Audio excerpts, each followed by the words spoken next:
programa, señores, y tal como lo prometí, lo anuncié, estoy ya acompañada del abogado penalista Julio Rodríguez, que fue el representante legal de Eva y Liliana durante varios años, en realidad al inicio de este proceso. No olvidemos que la investigación que realizó el Ministerio Público duró 6 años y hoy se cerró uno de los capítulos más importantes, porque esta historia desgraciadamente tiene para rato, con la condena que recibieron los principales protagonistas. Trujillo Ospina, el sicario, el autor material, el que dijo sí, yo maté a la empresaria, 35 años. Eva, autora, según el Poder Judicial, según la sala que condenó, autora intelectual, 30 años, y Liliana, que era la cómplice, resultó absuelta. Le doy la bienvenida entonces a Julio Rodríguez. Julio, ¿cómo estás? ¿Cómo estás, Juliana? Gusto. Julio, igualmente, una de las cosas que no nos queda clara a nadie, y esto lo he estado tanteando un poco en el Twitter, te contaba en la pausa comercial a través de las redes sociales, es por qué, si la Fiscalía supuestamente determina que Liliana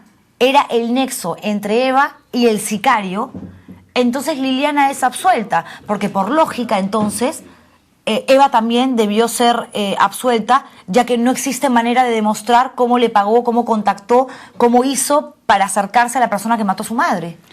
Bueno, la sentencia está plagada, en mi opinión, de lo que se ha podido ver entre el día viernes y el día de hoy, de contradicciones manifiestas, de errores en lo que se llama en derecho construir premisas que te lleven a una conclusión clara. Porque este es un proceso en donde respecto a Eva Bracamonte y Liliana Castro, lo que buscó hacer la Fiscalía es construir prueba por indicios. Casi como en el caso Fujimori. Es decir, yo no tengo una prueba directa y clara que las vincule como autora del hecho, autoría mediata para el caso de Eva, y a Liliana como una especie de cómplice en la misma imputación. Entonces yo tengo que construir prueba por indicios.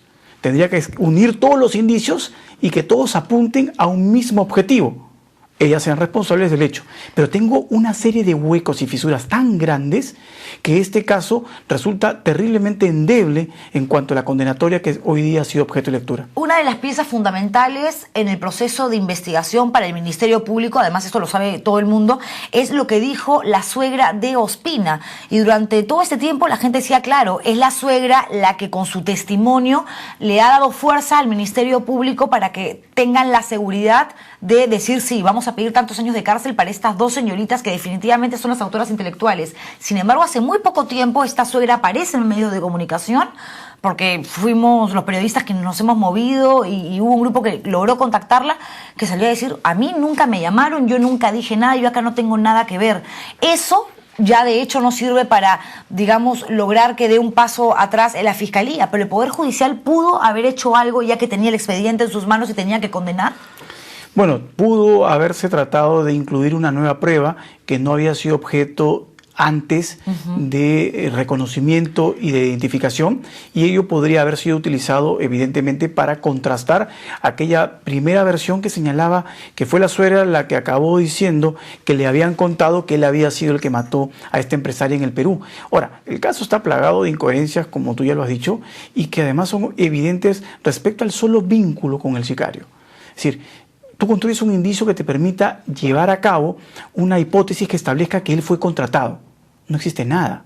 No existe un correo electrónico, no existe un chat, no existe una llamada telefónica de los teléfonos de Eva en ese momento, de los teléfonos de Liliana, de los teléfonos de la casa a Colombia o Argentina.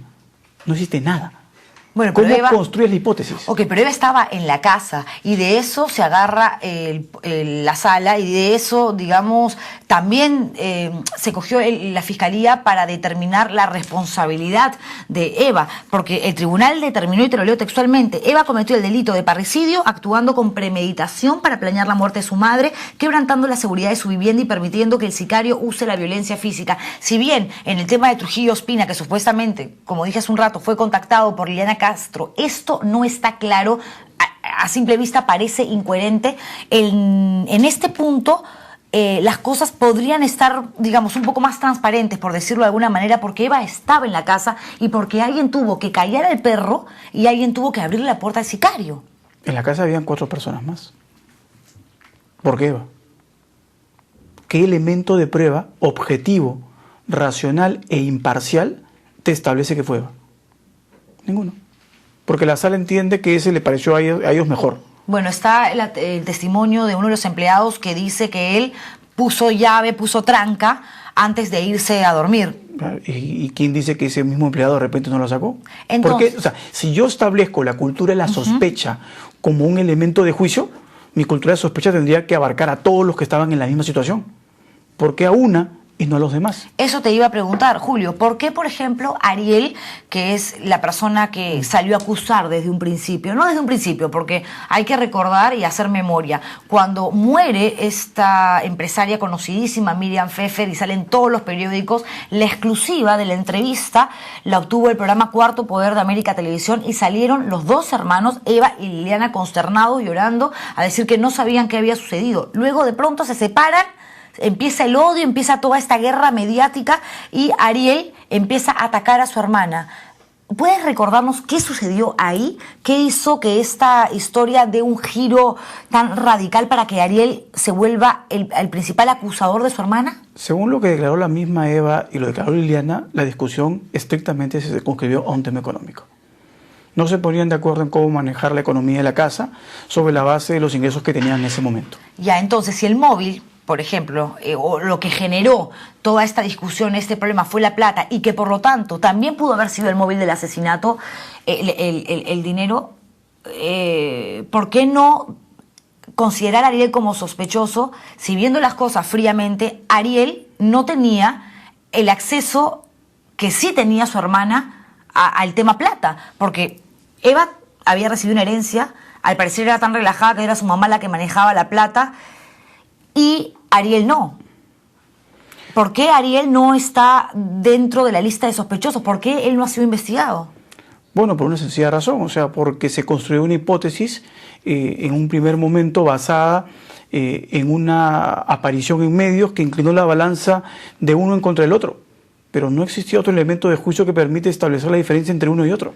Pero Julio, en una investigación no tiene que existir, y tú lo sabes mejor como abogado que yo como periodista, una sola hipótesis. Tienen que haber varias teorías, y después por descarte te vas quedando con la que más lógica, con la que más coherencia, con la que más se acerca a la verdad.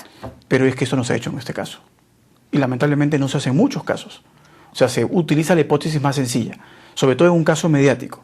Se utiliza la hipótesis que los medios están apoyando, se utiliza la hipótesis que un cierto colectivo social entiende que es la correcta, y lo que buscan los magistrados en ese momento es menores problemas.